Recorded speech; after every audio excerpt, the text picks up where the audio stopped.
signifie rien. Chaque semaine, on vous propose d'analyser et de déconstruire les préjugés et les idées reçues sur l'Europe, avec la participation de Tania Rachaud. Bonjour Tania. Bonjour Vincent, bonjour à tous. Cette émission est réalisée par Lucien Auriol et coordonnée par Camille Bloomberg. Cette émission est préparée avec l'aide de Flavie César, Gabriel Donc, Axel Mouton et Eban Valéis. Vous pouvez retrouver cet épisode et tous les autres sur le site internet des Surligneurs, celui d'Amicus et les plateformes de podcast. L'Europe. L'Europe d'une gouvernance acéphale, dépolitisée, désincarnée, aux mains des lobbies, cette Europe-là, elle ne nous défend pas. L'Europe, celle que j'ai connue quand j'ai représenté la France, il y avait environ 700 lobbyistes. Aujourd'hui, on va contester le chiffre, mais c'est un chiffre exact, il y a 30 000 lobbyistes. Donc on a une Europe sous influence. L'Europe. Vous venez d'entendre dans l'ordre Philippe de Villiers en mars 2019 et puis Jacques Cheminade sur Public Sénat en mars 2017. Quelle est l'idée reçue du jour ? Alors Tania, l'idée reçue aujourd'hui à laquelle on va s'attaquer, c'est l'idée selon laquelle l'Union européenne serait aux mains des lobbies. Et d'où vient cette légende européenne ?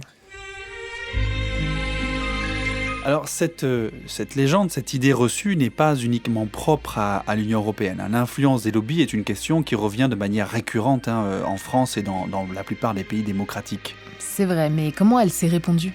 Bien, à peu près tous les partis politiques ont favorisé sa diffusion, à l'exception, il faut le dire quand même, du centre droit et du centre gauche. L'extrême droite est assez active sur le sujet, mais la gauche a aussi contribué à faire véhiculer cette idée d'une influence des lobbies sur l'Europe, qu'on se rappelle par exemple en 2014, le livre de François Ruffin, « Faut-il faire sauter Bruxelles ?» Un agriculteur qui s'est retrouvé à la Commission européenne pour essayer de se comprendre ce qui se passait sur son marché, qui est le marché des arbres fruitiers, de l'abricot, et qui, rendant visite à un certain nombre de personnes à la Commission européenne, s'est dit, mais finalement, qu'est-ce que j'ai en face de moi ? J'ai les petits soldats de Milton Friedman. Alors je l'imagine déjà, mais pourquoi est-ce que cette idée reçue plaît ? Tout simplement, Tania, parce que, comme souvent sur les idées reçues sur l'Europe, ça permet de décrédibiliser, mais aussi de délégitimer la politique européenne. Comme très souvent. Et donc c'est vrai ou c'est faux ? Eh bien, c'est vrai que les lobbies exercent une certaine influence sur les institutions européennes. Toutefois, le pouvoir des lobbies est largement surestimé. Alors avant d'explorer tout ça, l'édito d'Objection Votre Europe. L'Europe. Si vous avez déjà été à Strasbourg, vous avez peut-être été dans le quartier européen, là où trône, au bord de l'île, non de la rivière, et non pas une île, le Parlement européen. Un gigantesque bâtiment de verre construit comme une tour de Babel non terminée pour symboliser la dynamique européenne d'intégration des peuples aux langues variées. Mais ce bâtiment de verre est en grande partie transparent. De la cour intérieure, vous pouvez voir les différents étages et presque l'intérieur des bureaux. Dans le quartier européen à Bruxelles, un autre bâtiment flambant neuf a vu le jour en 2016, le bâtiment Europa, siège du Conseil européen.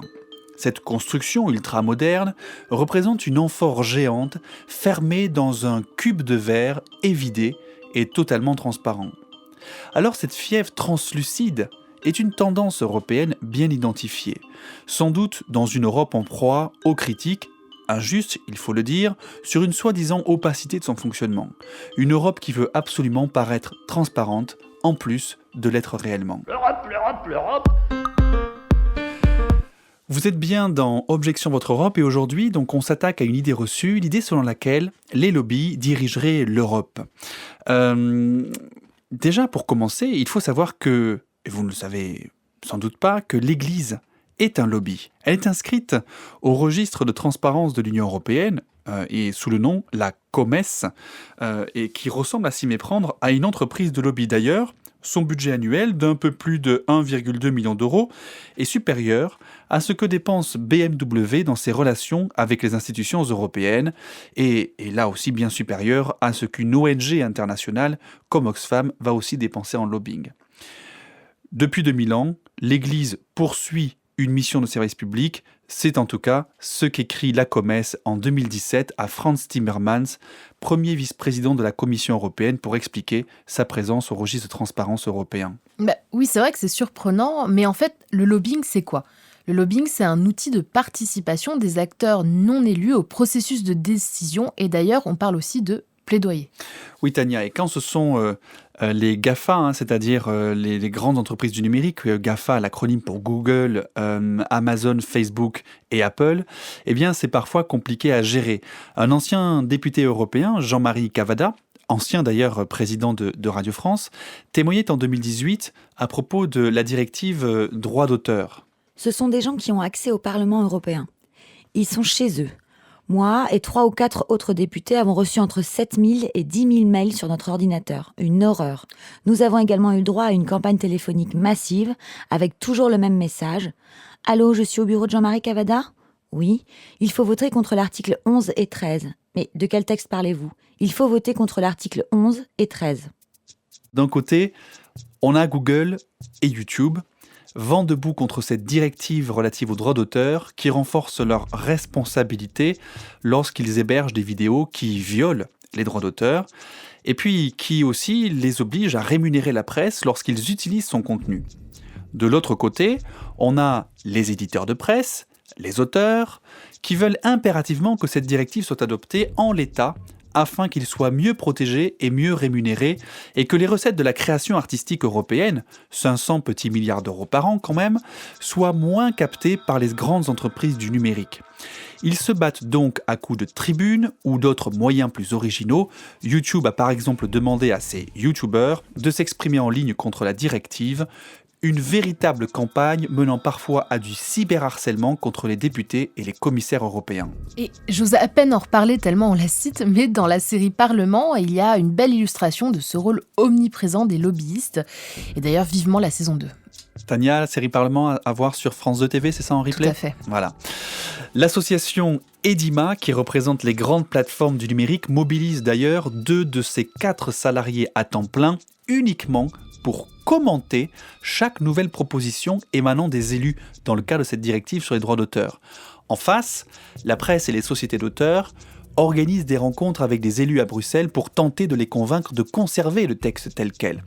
Finalement, la directive est adoptée en avril 2019 et elle sera applicable en 2021. C'est une victoire pour les auteurs et pour la presse et une défaite pour Google, YouTube et autres plateformes. Autre histoire absolument rocambolesque, il y a quelques années, le commissaire européen à la santé, John Dalli, était en train de préparer une directive pour réglementer les paquets de cigarettes. Vous savez, le fameux paquet neutre. Eh bien, avant que cette directive européenne imposant le paquet neutre soit adoptée, des rumeurs ont circulé dans la presse comme quoi John Dalli, le commissaire, avait été en contact à plusieurs reprises avec l'industrie du tabac et qu'il y aurait probablement même de la corruption dans l'air. Immédiatement informé, le président de la Commission européenne a alors demandé la démission immédiate du commissaire John Dalli. Sauf que, on s'est rendu compte, plusieurs mois plus tard, qu'en réalité ces rumeurs dans la presse venaient du lobby du tabac lui-même. Il avait fait ébruiter ces fausses rumeurs, alors que John Dalli n'avait jamais rencontré l'industrie du tabac, tout simplement pour affaiblir la rédaction de ce projet de directive qui allait forcément porter préjudice à l'industrie du tabac. Mal leur en a pris, car finalement John Dalli a vu ses méfaits réparés par la justice européenne et qu'en plus, la directive a malgré tout finalement été adoptée et qu'on a tous aujourd'hui dans les bureaux de tabac des paquets neutres. Écoutons maintenant un reportage diffusé sur Euronews le 14 janvier 2020 sur les montants que les GAFA investissent pour faire du lobbying. Une tasse de café offerte en plein quartier européen à Bruxelles. L'attention est plaisante, mais la boisson a-t-elle le même goût si elle est proposée par Facebook alors que les États membres étudient la mise en place d'une taxe sur les entreprises numériques ? Les géants américains redoublent d'efforts pour se faire voir et surtout se faire entendre. Google a dépensé l'année dernière 8 millions d'euros pour ses activités de lobbying auprès des institutions. Si l'on ajoute Amazon, Facebook et Apple, ces sociétés ont augmenté leurs dépenses de 510% depuis 2014. Au total, en 2019, ces plateformes du numérique ont dépensé quelques 32 millions d'euros dans les cabinets de conseil en lobbying à Bruxelles. Alors puisqu'on parle de chiffres, justement, combien y a-t-il de lobbies à Bruxelles ? Il y en aurait à peu près, il y en a en réalité, 12 000 qui sont inscrits actuellement au registre européen de transparence, mais l'association Transparency International estime leur nombre total à 37 000. Les dépenses que ces lobbies effectuent à Bruxelles pour faire avancer leurs idées, eh bien, sont parfois assez importantes. Le plus important, c'est le Conseil européen de l'industrie chimique, le groupe d'intérêt qui dépense le plus, 12 millions d'euros à lui seul en 2018, pour 78 lobbyistes employés, dont 23 représentant actuellement qui sont accrédités au Parlement européen.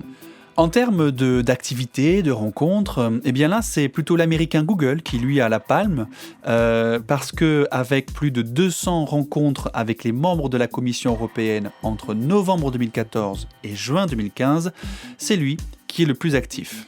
Et alors pour ce qui est de l'accès au bâtiment, là, il y a des badges qui sont donnés pour pénétrer dans l'enceinte du Parlement européen. Là, c'est l'entreprise Fleischmann Hillard qui en détient le plus, avec 58 accréditations en 2019.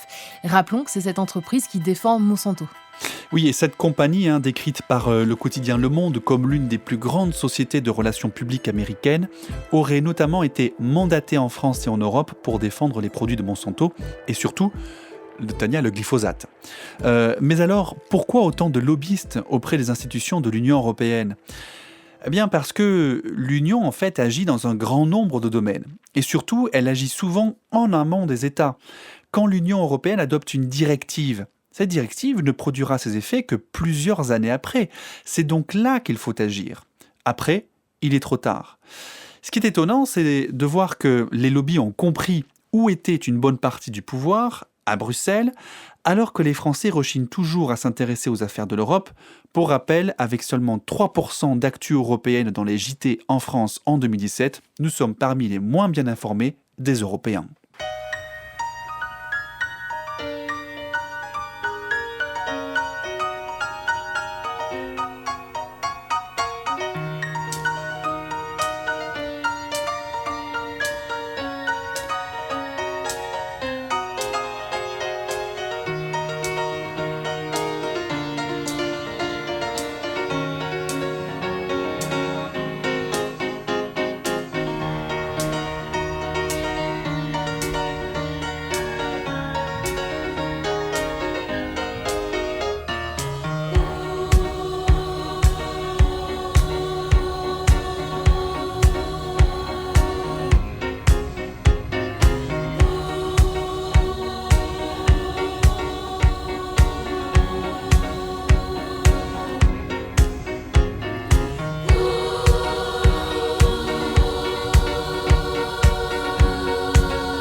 Vous êtes toujours sur Objection Votre Europe et nous écoutons Kids, le groupe Kids, avec Stand on the World.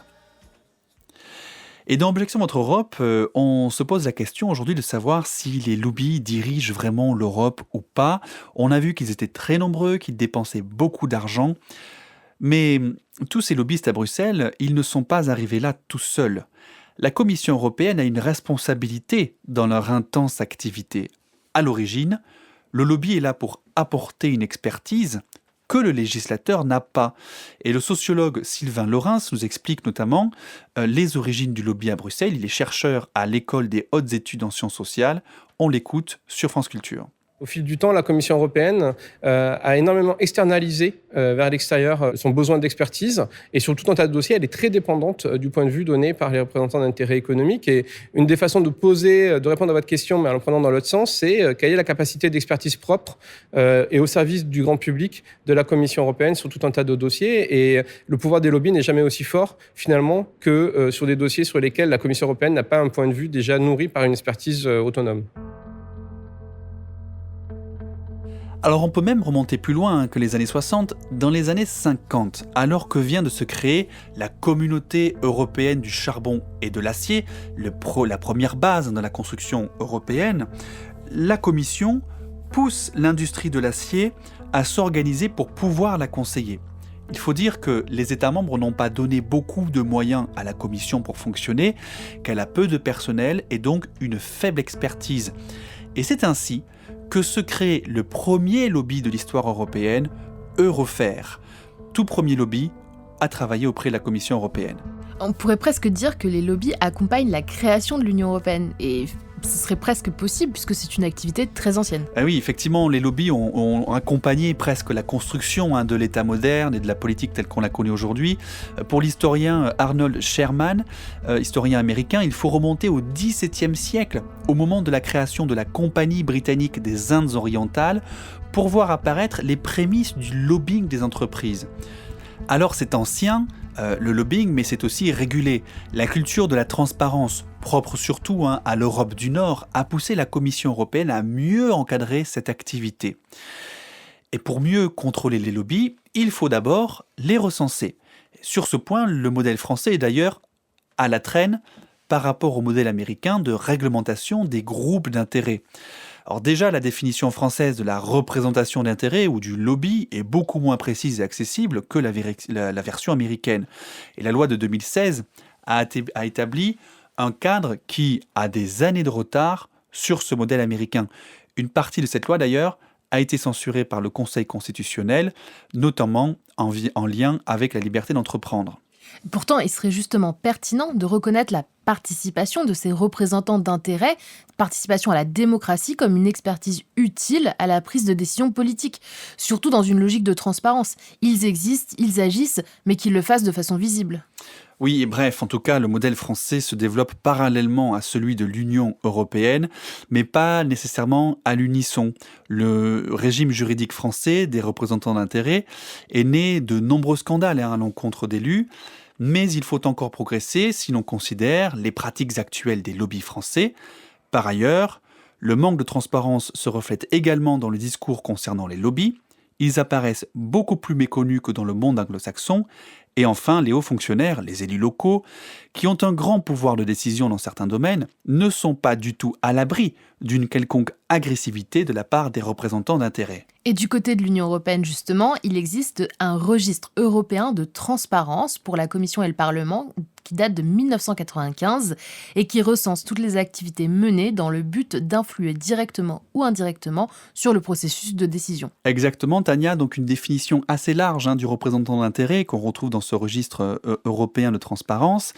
Il est obligatoire en Europe d'être inscrit dans ce registre afin d'avoir une accréditation auprès du Parlement ou de pouvoir rencontrer des membres de la Commission européenne.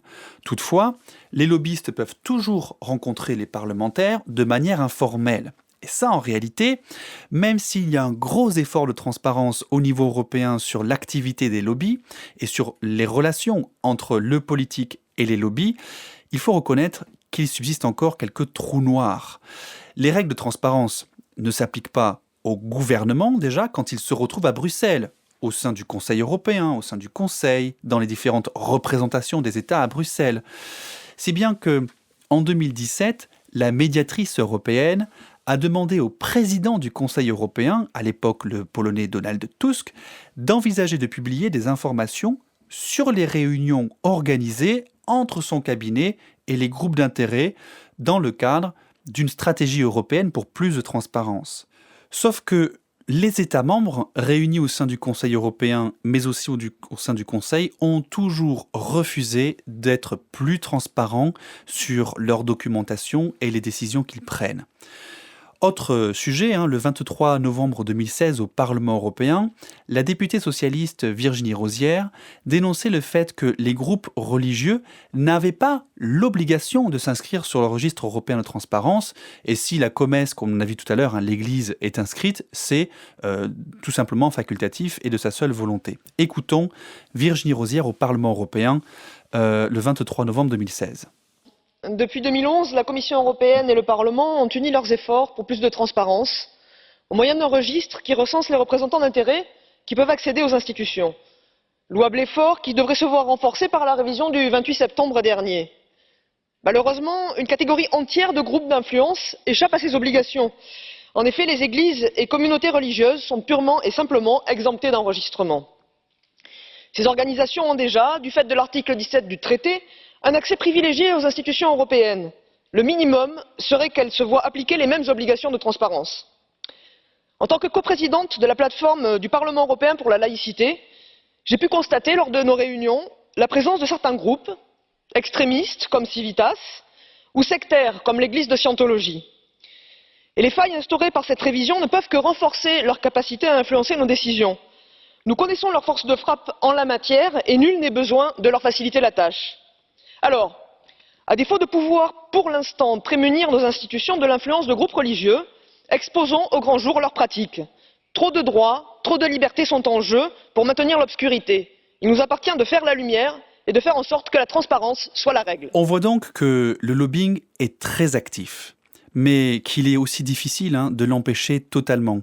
La solution, c'est probablement de faire en sorte qu'il y ait plus de transparence dans l'activité des lobbies et faire en sorte aussi que pour cette transparence, médias, journalistes et citoyens soient plus présents à Bruxelles pour vérifier ce qu'il s'y passe et contrôler véritablement les lobbies et les politiques. Alors Tania, maintenant c'est le moment de votre chronique et vous allez nous parler de un lobby en particulier dont on a peu parlé parce qu'on parle toujours des gros lobbies économiques. Ici, on va parler d'Oxfam, l'histoire d'un lobby qui dérape. Personne ne peut raisonnablement et sérieusement dire que la France est le pays des droits de l'homme. Le troisième enjeu très important, c'est l'enjeu du développement. Historiquement, l'Union européenne est un bailleur de fonds qui soutient l'aide au développement dans beaucoup de continents et pour les pays qui en ont besoin. On sait très bien qu'aujourd'hui, c'est un enjeu absolument décisif face au dérèglement climatique, face aux enjeux de déstabilisation de certains pays, dans lequel d'ailleurs la crise climatique joue un rôle. Et donc on sait très bien que là, l'Union européenne a une marge de manœuvre financière très importante. Nous venons d'écouter Cécile Duflot, ancienne ministre et ancienne députée, qu'on a déjà citée ici dans cette chronique, dans des débats sur les tenues républicaines. Mais c'est en tant que directrice générale d'Oxfam France qu'elle intervient depuis 2018. Dans une chronique sur les droits de l'homme, on ne peut pas se passer des associations, parce que Oxfam, ça n'est pas qu'un lobbyiste. Ces associations sont toujours en première ligne pour défendre les droits de l'homme.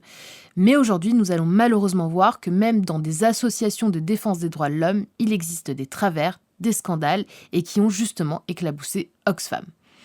Fondée en 1942 à Oxford, Oxfam est une ONG britannique, aussi réputée que Amnesty International par exemple. Elle mène des campagnes de mobilisation citoyenne et de lobbying, enfin on dira ici plutôt plaidoyer. Elle soutient des actions humanitaires d'urgence, des projets de développement et l'ONG tient des boutiques pour vendre des dons de particuliers qui permettent donc de récolter de l'argent pour soutenir ses actions. Concrètement, l'ONG britannique réunit une vingtaine d'organisations, dont Oxfam France justement. Bref, Oxfam c'est grand et ça a l'air bien.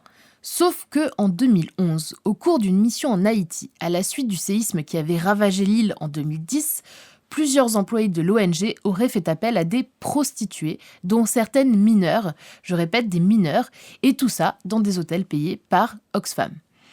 Apparemment, il existerait même une vidéo d'une orgie avec des adolescentes portant des t-shirts marqués au nom de la structure. À la limite, si tout le monde est consentant et majeur, vous me direz que chacun fait ce qui lui plaît. Mais ce n'est pas tout. En 2013 et 2014, des viols ou des tentatives de viol auraient été commis sur 4 employés de l'ONG au Soudan du Sud, ainsi que des agressions sur des mineurs bénévoles dans des magasins tenus au Royaume-Uni. Des éléments sont précisés par Hélène Evans, qui était directrice de la prévention interne d'Oxfam, et elle rapporte elle-même des cas d'agression sexuelle. Elle dénonce même l'existence d'une culture d'abus sexuels au sein de certains bureaux. Elle indique par exemple qu'un ancien humanitaire est accusé d'avoir forcé une femme à des relations sexuelles en échange de secours. En conséquence, l'ONG a perdu des financements et s'est retirée de certains pays où elle a opéré et elle a même licencié du personnel. Mais ce n'est pas fini. Après Oxfam, c'est le Comité international de la Croix-Rouge qui s'est retrouvé au cœur d'un scandale sexuel. L'ONG a révélé en février 2018 que 23 membres avaient quitté l'organisation depuis 2015 en raison de comportements sexuels répréhensibles. Ça arrive aussi chez MSF, Médecins sans frontières, qui a été confronté à 24 cas de harcèlement ou d'abus sexuels en 2017 au sein de son organisation. L'ONG International Rescue Committee a reconnu avoir eu au moins 3 cas d'abus sexuels en République démocratique du Congo, tout en assurant avoir fait le nécessaire et avoir saisi la police et renvoyé le personnel impliqué. Et je vous passe les histoires d'abus sexuels sur mineurs, toujours par des casques bleus qui agissent dans le cadre d'opérations de maintien de la paix. Bref, ne peut-on plus faire confiance à ceux qui défendent les droits de l'homme ? Je laisse la conclusion à l'ancienne haute commissaire aux droits de l'homme des Nations Unies, une Irlandaise à l'accent charmant, qui nous explique qu'il faut toujours continuer le combat pour les droits de l'homme. C'est toujours vrai quand il faut battre pour les droits de l'homme. C'est pas quelque chose qu'on a gagné et que c'est certain. Quelquefois, comme maintenant, il faut vraiment se battre de plus en plus pour les droits de l'homme. Et je trouve que c'est les gens qui manquent les droits de l'homme, qui comprennent l'importance, qui votent pour les droits de l'homme, qui travaillent pour les droits de l'homme. Je l'ai vu partout dans le monde. Merci Tania pour cette chronique et merci à tous de nous avoir écoutés. Objection Votre Europe, c'est terminé pour aujourd'hui. Rendez-vous au prochain épisode sur les ondes de radio, sur le site d'Amicus Radio et des Surligneurs. Toutes les références et les extraits sonores sont à retrouver sur la page de l'émission et sur le site d'Amicus Radio. Pour l'actu, comme toujours, vous nous suivez sur les réseaux sociaux. À bientôt.